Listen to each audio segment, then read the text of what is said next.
வணக்கம். இன்னைக்கு நாம ஒரு ரொம்ப சுவாரஸ்யமான புத்தகத்தோட உள்ளடக்கத்தை கொஞ்சம் ஆழமா பார்க்க போறோம். ஜெஃப் கெல்லரோட ஆட்டிடியூட் இஸ் எவ்ரிதிங். ஆமா. இந்த புத்தகம் ஒரு வக்கீலோட கதையோட ஆரம்பிக்குது. அவர் தன் வாழ்க்கையில ஒரு மாதிரி திருப்தி இல்லாம இருக்கார்.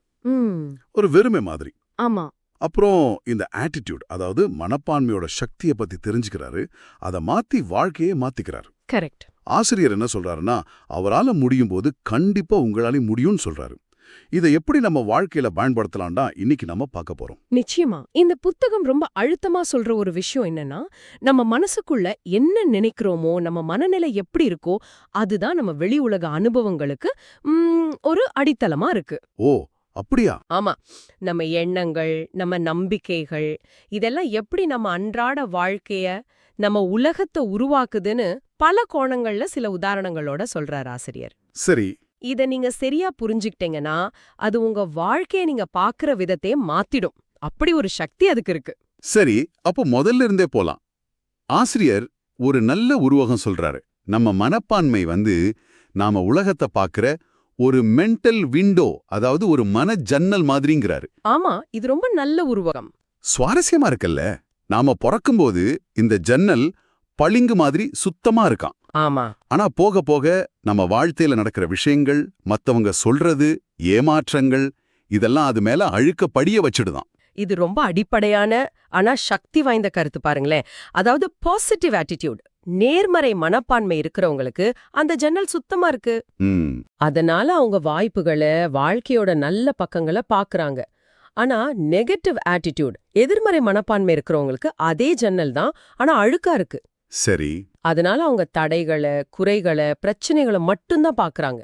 உலகம் ஒண்ணுதான், ஆனா நம்ம ஜன்னல் எப்படி இருக்கோ அப்படிதான் அது நமக்கு தெரியுது. இதுல ஒரு நல்ல விஷயம் என்னன்னா, சொல்லுங்க. அந்த ஜன்னலை சுத்தம் பண்ற கண்ட்ரோல் நம்ம கையில இருக்குன்னு சொல்றீங்க. கரெக்ட். ஆனா அது தானா நடக்காது. நாம தான் முயற்சி செய்யணும், அந்த ஜன்னலை தொடச்சுக்கிட்டே இருக்கணும். ஆனா வாழ்க்கையில கஷ்டம் வரும்பொழுது, பிரச்சனை வரும்பொழுது அந்த ஜன்னல்ல மறுபடியும் அழுக்கு படியத்தானே செய்யும். அது எப்படி தொடர்ந்து சுத்தமா வச்சுக்கிறது? அது நிஜத்துல சாத்தியமா? நல்ல கேள்வி கேட்டீங்க. ஆசிரியர் என்ன சொல்றாருன்னா, இது ஒரு தடவை பண்ற வேலை இல்ல, இது ஒரு தொடர் பராமரிப்பு மாதிரி. ஓ, மெயின்டெனன்ஸ் மாதிரி. ஆமா. வீட்டை எப்படி அப்பப்போ சுத்தம் பண்றோமோ அதே மாதிரிதான் மனசுல தேவையில்லாத எண்ணம் வந்தா அத பிடிச்சு, இது உண்மையா, இத நான் நம்பணுமா அப்படின்னு கேள்வி கேட்கணும். சரி. அந்த அழுக்க தொடைக்க நல்ல விஷயங்களை நினைக்கிறது, அதாவது பாசிட்டிவ் செல்ஃப் டாக், அப்புறம் கிராட்டிடியூட், நன்றி உணர்வு, இதெல்லாம் கருவிகள் மாதிரி. இதெல்லாம் ஒரு பழக்கம், நம்ம வளர்த்துக்க வேண்டியது. புரியுதே.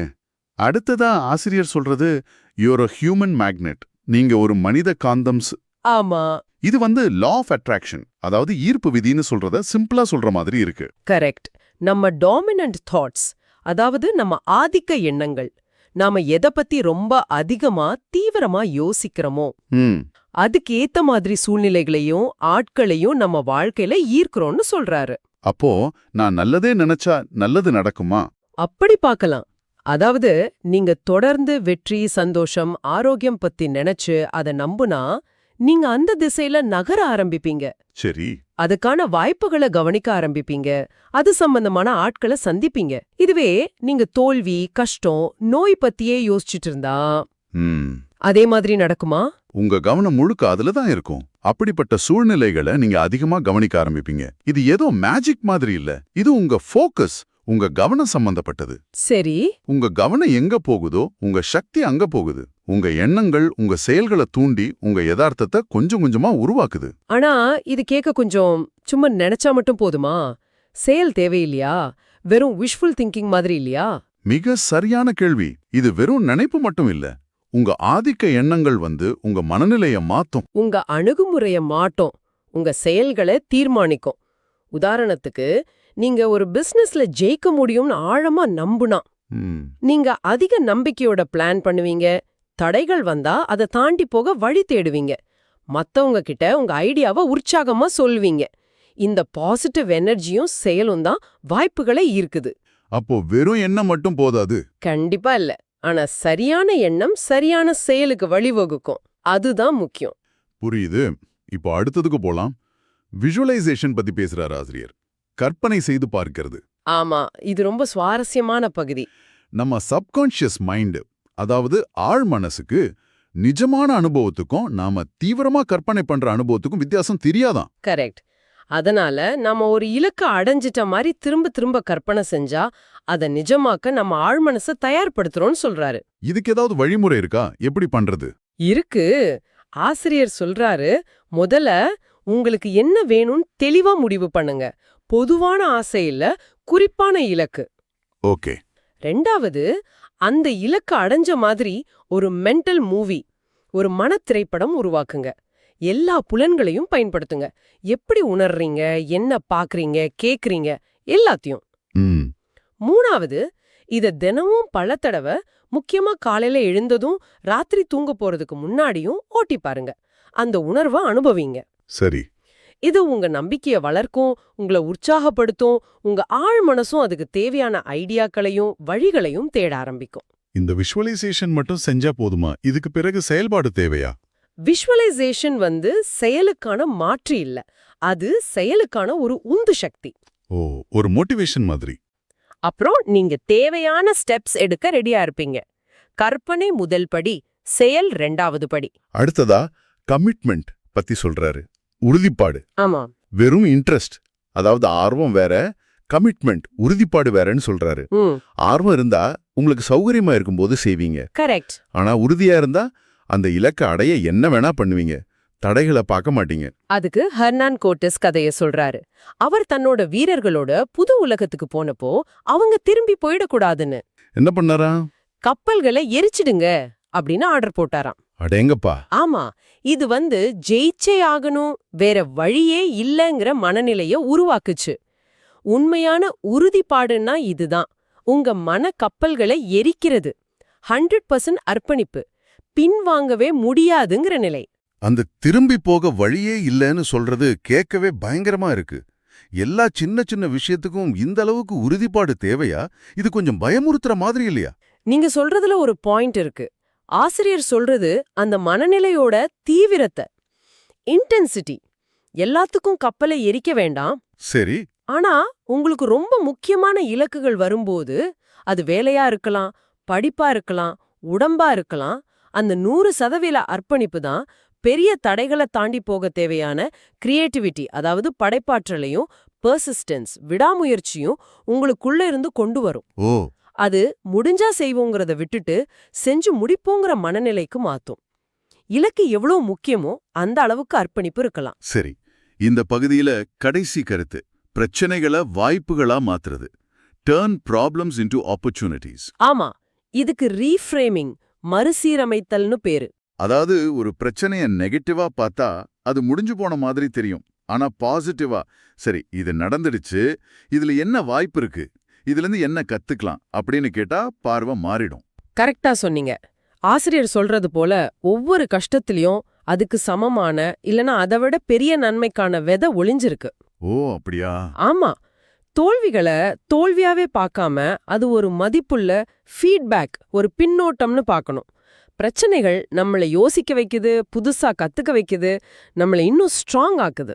ஆனா ஒரு பிரச்சனையில மாட்டிட்டு இருக்கும்போது, மனசு உடைஞ்சு போயிருக்கும்போது, இப்படி வாய்ப்பு தேடுறது, பாடம் கத்துக்கிறதுன்னு சொல்றது ஈஸி தானே, செய்யறது ரொம்ப கஷ்டமாச்சே. அந்த நேரத்துல எப்படி மனசை மாத்துறது? உண்மைதான். அந்த நேரத்துல எமோஷன்ஸ் அதிகமா இருக்கும். முதல்ல அந்த உணர்வை ஏத்துக்கணும். ஆனா அதுலயே மூழ்கிடாம கொஞ்சம் டைம் எடுத்துக்கிட்டு உங்களை நீங்களே இந்த கேள்விகளை கேட்கலாம். இதிலிருந்து நான் என்ன கத்துக்க முடியும், இதை எப்படி எனக்கு சாதகமா ஆக்கலாம், இதுல சின்னதா ஒரு நல்லது கூட இல்லையா? இந்த கேள்விகளை கேட்க ஆரம்பிச்சாலே உங்க கவனம் பிரச்சனையோட வலியிலிருந்து கொஞ்சம் கொஞ்சமா தீர்வுக்கோ இல்ல கத்துக்கிறதுக்கோ மாறும்.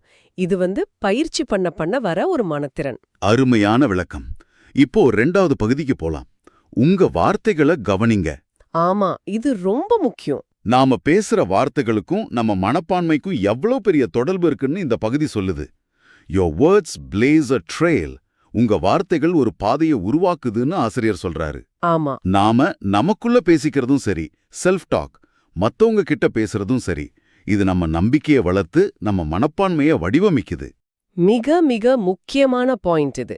நம்ம வொக்காபுலரி, அதாவது நம்ம சொல்லகராதி, நாம பயன்படுத்துற வார்த்தைகள் நம்ம யதார்த்தத்தை உருவாக்குது.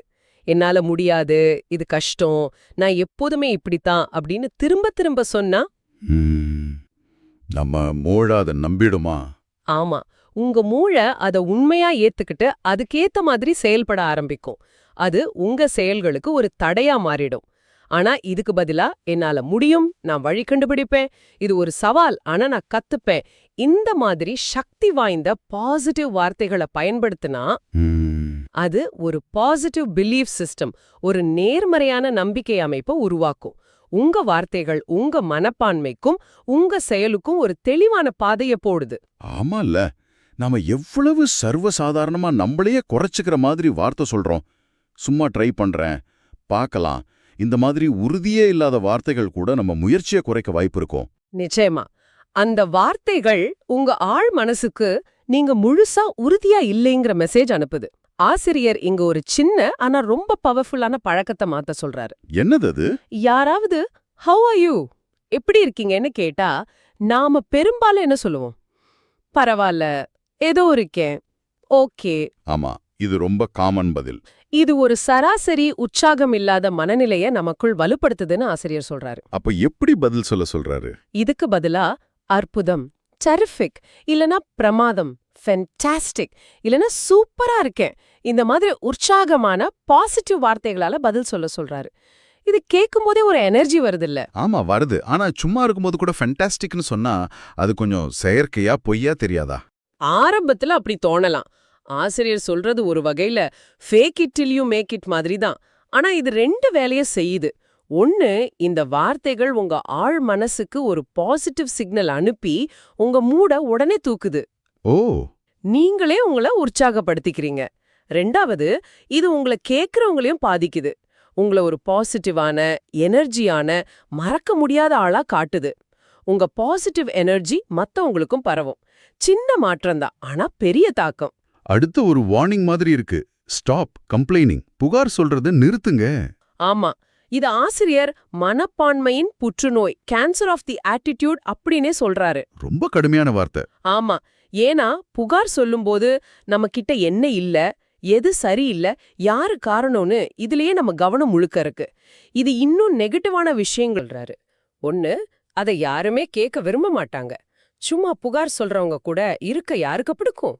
உண்மைதான். 2, புகார் சொல்றது எதையும் சரி பண்ணாது, அது உங்களை பிரச்சனையிலேயே வச்சிருக்கும், தீர்வு பக்கம் போக விடாது.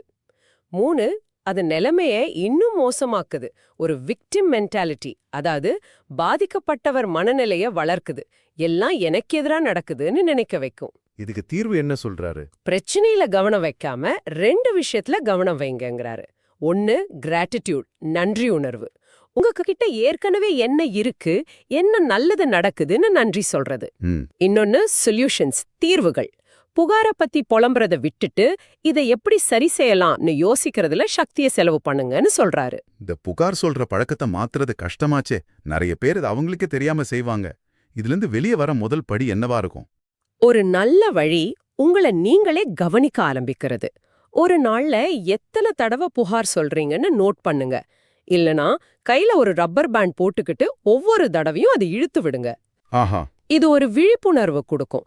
அப்புறம் புகார் சொல்லணும்னு தோணும்போது அதை நிறுத்தி அதுக்கு பதிலா ஒரு நன்றி சொல்ற எண்ணத்தையோ இல்ல ஒரு தீர்வை பத்தியோ யோசிக்க முயற்சி பண்ணலாம். இல்லனா ஒரு நாள் புகார் விரதம் இருக்கலாம். இன்னைக்கு புகார் சொல்லவே மாட்டேன்னு முடிவு பண்றது. நல்ல ஐடியா. இப்போ 3வது கடைசி பகுதிக்கு வருவோம். செயல்படுறவங்களுக்கு சொர்க்கம் உதவுது. ஆமா, வெறும் பாசிட்டிவ் மனப்பான்மை மட்டும் பத்தாது, அதோட கன்சிஸ்டன்ட் ஆக்ஷன், நிலையான செயல் சேரும்போதுதான் நிஜமான மாற்றம் வரும்னு சொல்றாரு. முதல் யோசனை, அசோசியேட் வித் பாசிட்டிவ் பீப்புள். நேர்மறையான ஆட்களோட பழகுங்க. இது ஒரு மாதிரி ஆட்டிடியூட்னல் ஆஸ்மோசிஸ், மனப்பான்மை ஒட்டுதல்னு சொல்லலாம். நீங்க யார் கூட அதிக நேரம் செலவழிக்கிறீங்களோ அவங்க மனப்பான்மை, அவங்க எனர்ஜி உங்களையும் அறியாம உங்களை பாதிக்கும். அப்போ நெகட்டிவா பேசுறவங்க கிட்ட இருந்து தள்ளியே இருக்கணுமா? ஆசிரியர் அவங்கள பாய்சன் பால்ஸ், விஷம பால்கள்னு சொல்றாரு. அவங்க எதை பார்த்தாலும் குறை சொல்லுவாங்க, விமர்சனம் பண்ணுவாங்க, அவநம்பிக்கையா பேசுவாங்க. இவங்க நம்ம சக்தியை உறிஞ்சி நம்ம கனவுகளை, தன்னம்பிக்கையை நசுக்கிடுவாங்க. சரி, முடிஞ்ச வரைக்கும் இவங்க கிட்ட இருந்து விலகி இருக்கிறது நல்லது. இன்னொரு பக்கம் பாசிட்டிவ் ஆட்கள், ஆசிரியர் சொல்ற மாதிரி நரிஷிங் நான்சிஸ், ஊட்டமளிக்கும் நான்சிகள். நல்ல பேரா இருக்கு. ஆமா, இவங்க உங்கள சப்போர்ட் பண்ணுவாங்க, என்கரேஜ் பண்ணுவாங்க, உங்க மேல நம்பிக்கை வைப்பாங்க. இவங்க நம்ம சக்திய கூட்டுவாங்க. இவங்கள தேடி அவங்க கூட நேரம் செலவழிச்சு ஒரு நல்ல பாசிட்டிவ் நெட்வொர்க், ஒரு வலையமைப்பை உருவாக்குறது ரொம்ப முக்கியம். உங்க சூழல் உங்க வளர்ச்சியை தீர்மானிக்கிறதுல பெரிய பங்கு வகிக்குது. ஆனா சில சமயம் நம்ம சொந்தக்காரங்க ரொம்ப நாள் நண்பர்களே கூட நெகட்டிவா இருக்கலாம். அவங்க கிட்ட இருந்து எப்படி விலகி இருக்கிறது? அது உறவையே பாதிக்குமே. இது ஒரு நடைமுறை சிக்கல்தான். ஆசிரியர் சொல்றது மொத்தமா தொடர்ப கட் பண்ணணும்னு இல்ல. அவங்க கூட செலவழிக்கிற நேரத்தை குறைக்கலாம். ஓ, இல்லனா அவங்க நெகட்டிவா பேசும்போது அதுல அதிகம் இன்வால்வ் ஆகாம இருக்கலாம். பேச்ச மாத்தலாம். முக்கியமா அவங்க நெகட்டிவிட்டி உங்கள பாதிக்காம இருக்க ஒரு மென்டல் பவுண்டரி, ஒரு மனத்தடைய உருவாக்க கத்துக்கணும். அதே நேரம் முடிஞ்ச வரைக்கும் பாசிட்டிவ் ஆட்கள் கூட அதிக நேரம் செலவழிச்சு உங்க மனநிலைய பேலன்ஸ் பண்ணிக்கலாம். சரி. அடுத்தது confront your fears and grow. உங்க பயங்களை எதிர்கொண்டு வளருங்க. ஆமா, வெற்றிக்கு பெரிய தடை பயம்தான். அந்த பயத்தை ஜெயிக்க ஒரே வழி எதுக்கு பயப்படுறோமோ அதை செய்யறது தான் சொல்றாரு. கான்ஃபிடன்ஸ், அதாவது நம்பிக்கைங்கிறது ஒரு செயலை செஞ்சதுக்கு அப்புறம் வர்றது, முன்னாடி வர்றதில்ல. கரெக்டா சொன்னீங்க. ஒரு செயலை செஞ்சு முடிச்சதும் தான் ஆஹா என்னால இது முடியுதுன்னு அந்த நம்பிக்கை வருது. உங்க கம்ஃபர்ட் ஜோனை நீங்க பாதுகாப்பா சௌகரியமா உணர்ற அந்த எல்லைக்குள்ளேயே இருந்தா உங்களால வளர முடியாது. வளர்ச்சியும் சௌகரியமும் ஒன்னா இருக்காது. சரி.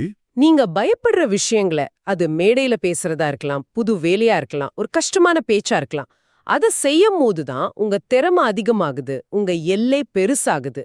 நீங்க நினைச்சதை விட நீங்க ஸ்ட்ராங்னு அப்பதான் தெரியும்.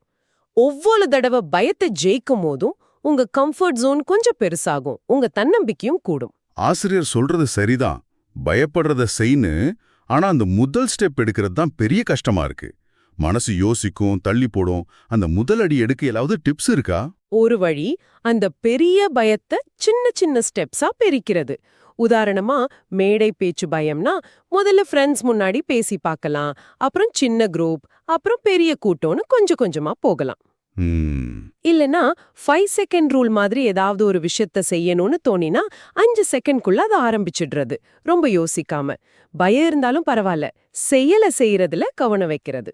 அடுத்து வர்றது ஒரு மாதிரி புரட்சிகரமான ஐடியா மாதிரி இருக்கு. Get out there and fail. வெளியே போய் தோல்வி அடையுங்க. என்னது, தோல்வி அடைய சொல்றாரா? ஆமா, நீங்க கேட்டது சரிதான். தோல்விங்கிறது வெற்றியோட எதிர்ச்சொல் இல்லையா, அது வெற்றிக்கு போற பாதையோட ஒரு பகுதிங்கிறாரு. ஆச்சரியமா இருக்கலாம், ஆனா இது நிஜமாவே ஆழமான உண்மை. நாம தோல்விய பயங்கரமானதாவும் தவிர்க்க வேண்டியதாவும் நினைக்கிறோம். ஆமா. ஆனா ஆசிரியர் ஆப்ரஹாம் லின்கன் பல தேர்தல்ல தோத்ததையும், டாமஸ் எடிசன் பல்பு கண்டுபிடிக்கிறதுக்கு முன்னாடி ஆயிரக்கணக்கான தடவை தோத்ததையும், மைக்கேல் ஜார்டன் பாஸ்கெட்பால் டீம்ல இருந்து நீக்கப்பட்டதையும் உதாரணம் காட்டுறாரு. ஓ, இவங்க யாரும் முதல் முயற்சியில ஜெயிக்கல, ஆனா அவங்க தோல்வியை கண்டு ஓடல. ஒவ்வொரு தோல்வியும் அவங்களுக்கு முக்கியமான ஃபீட்பேக் கொடுத்துச்சு. எது சரி வரல, எதை மாத்தணும்னு. அதை வச்சு அவங்க அவங்க வழிய மாத்தி திரும்ப முயற்சி பண்ணி கடைசியில ஜெயிச்சாங்க. முயற்சி பண்ணாம இருக்கிறது தான் உண்மையான தோல்வி. இந்த மனநிலைய எப்படிங்க வளர்த்துக்கிறது? நம்ம ஊர்ல பெரும்பாலும் ஜெயிச்சா மட்டும்தானே கொண்டாடுறாங்க. தோத்துட்டா ஒரு மாதிரி அசிங்கமா பாக்குறாங்களே. இது ஒரு பெரிய மைண்ட் செட் ஷிஃப்ட். மனநிலை மாற்றம் தேவை. தோல்விய ஒரு கடைசி முடிவா பார்க்காம ஒரு லேர்னிங் எக்ஸ்பீரியன்ஸ், ஒரு கத்துக்கிற அனுபவமா, வெற்றிக்கு பக்கத்துல கொண்டு போற படியா பார்க்க பழகணும். சரி. தோக்கும்போது நான் தோத்துட்டேன்னு சொல்லாம, இந்த தடவை இது ஒர்க் அவுட் ஆகல, அடுத்த தடவை வேற மாதிரி ட்ரை பண்றேன், இதுல இருந்து என்ன கத்துக்கிட்டேன்னு கேட்க பழகணும். தோல்வியிலிருந்து கிடைக்கிற பாடம் தான் வெற்றிக்கான வழிகாட்டி. இறுதியா நெட்வொர்க்கிங்க பத்தி சொல்றாரு, தொடர்புகளை உருவாக்குறது. ஆனா இது மத்தவங்க கிட்ட இருந்து எனக்கு என்ன கிடைக்கும்னு பாக்குற வழக்கமான தரிகா இல்ல. அப்ப எப்படின்னு சொல்றாரு? இதோட தத்துவம் focus on giving, not getting. வாங்குறத விட கொடுக்கறதுல கவனம் செலுத்துங்க. உங்க நெட்வொர்க்ல இருக்கிறவங்க கிட்ட உதவி கேட்கறதுக்கு முன்னாடி என் நெட்வொர்க்ல இருக்கிறவங்களுக்கு நான் எப்படி உதவ முடியும்னு உங்களை நீங்களே கேளுங்கங்கறாரு. ஓ, இது வித்தியாசமா இருக்கே. இது உறவுகளை பத்தின ஆழமான பார்வை. நீங்க மத்தவங்களுக்கு அது தகவலா இருக்கலாம், ஒரு அறிமுகமா இருக்கலாம், சப்போர்ட்டா இருக்கலாம், ஒரு பாராட்டா இருக்கலாம். தொடர்ந்து மதிப்பு கூட்டி உதவி செய்யும்போது நீங்க நல்லெண்ணத்தோட ஒரு பேங்க் அக்கவுண்ட் ஆஃப் குட்வில், ஒரு நல்லெண்ண வங்கி கணக்க உருவாக்குறீங்க. நீங்க உண்மையா மொத்தவங்க ஜெயிக்கணும்னு நினைச்சு உதவும் போது, உங்களுக்கு தேவைப்படும் போது அவங்க உங்களுக்கு ஹெல்ப் பண்ண இயல்பாவே முன் வருவாங்க. இது நீ எனக்கு என்ன செஞ்ச, நான் உனக்கு என்ன செஞ்சேன்னு கணக்கு பார்க்கிற சுயநலமான பரிவர்த்தனை இல்ல. இது ஒருத்தருக்கொருத்தர் உண்மையா நன்மை செய்யற ஆழமான உறவுகளை உருவாக்குற ஒரு நிறைவான வழி. அப்போ இது வெறும் கான்டாக்ட்ஸ் லிஸ்ட்டை பெருக்கிறது இல்ல, ஒருத்தருக்கு ஒருத்தர் உண்மையா ஹெல்ப் பண்ணிக்கிற ஒரு கம்யூனிட்டி, ஒரு சமூகத்தை உருவாக்குறது மாதிரி. மிக சரியா சொன்னீங்க. அதுதான் இதோட நோக்கம். ஆஹா, இன்னைக்கு நாம அலசின இந்த புத்தகத்தோட சாராம்சம் என்னன்னா, நம்ம மனப்பான்மை, நம்ம வார்த்தைகள், நம்ம செயல்கள், இந்த மூணும் ஒன்னோட ஒன்னு எப்படி பின்னி பிணைஞ்சிருக்கு, இந்த மூணும் சேர்ந்து எப்படி நம்ம வாழ்க்கைய, நம்ம உலகத்தை உருவாக்குதுங்கிறது தான். ஆமா. ஆசிரியர் தன் சொந்த அனுபவத்திலிருந்து ஆரம்பிச்சு மனஜன்னலை சுத்தம் பண்றதுல இருந்து தோல்வியை ஏத்துக்கிறது வரைக்கும் நிறைய நடைமுறைக்கு ஏத்த வழிகளை நமக்கு சொல்லியிருக்காரு. ரொம்ப முக்கியமா இந்த புத்தகம் நமக்கு ஒன்ன திரும்ப திரும்ப ஞாபகப்படுத்துது.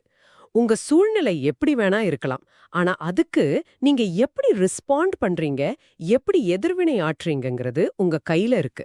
சரி, உங்க மனப்பான்மை மேலயும் அதன் மூலமா உங்க வாழ்க்கை அனுபவம் மேலயும் உங்களுக்கு முழு கண்ட்ரோல் இருக்கு. இந்த உரையாடல்ல நாம ஷேர் பண்ணிக்கிட்ட ஒவ்வொரு கருத்தும் உங்க அன்றாட வாழ்க்கையில நீங்க எடுக்கிற சின்ன சின்ன முடிவுகள்ல கூட ஒரு தாக்கத்தை ஏற்படுத்த முடியும். ஆமா, இதோட முழு பயனையும் நீங்க அனுபவிக்கணும்னா எங்க பேச்ச மறுபடியும் ஒரு தடவை நிதானமா கேட்க முயற்சி பண்ணுங்க. ஒவ்வொரு பாயிண்ட்டும் யோசிக்க வைக்கும். கண்டிப்பா. இறுதியா உங்களுக்கான ஒரு சிந்தனை. மனப்பான்மையே எல்லாம் அப்படிங்கிறது உண்மையா இருந்தா, இன்னைக்கு இந்த நிமிஷம் உங்க சிந்தனையிலையோ இல்ல நீங்க பயன்படுத்துற வார்த்தைகள்லையோ நீங்க செய்யக்கூடிய ரொம்ப சின்ன ஆனா உணர்வுபூர்வமான ஒரு மாற்றம் என்னவா இருக்கும்? நல்ல கேள்வி. அந்த ஒரு சின்ன மாற்றம் உங்க மனஜன்னலை கொஞ்சம் சுத்தம் செய்ய ஆரம்பிக்கலாம் இல்லையா?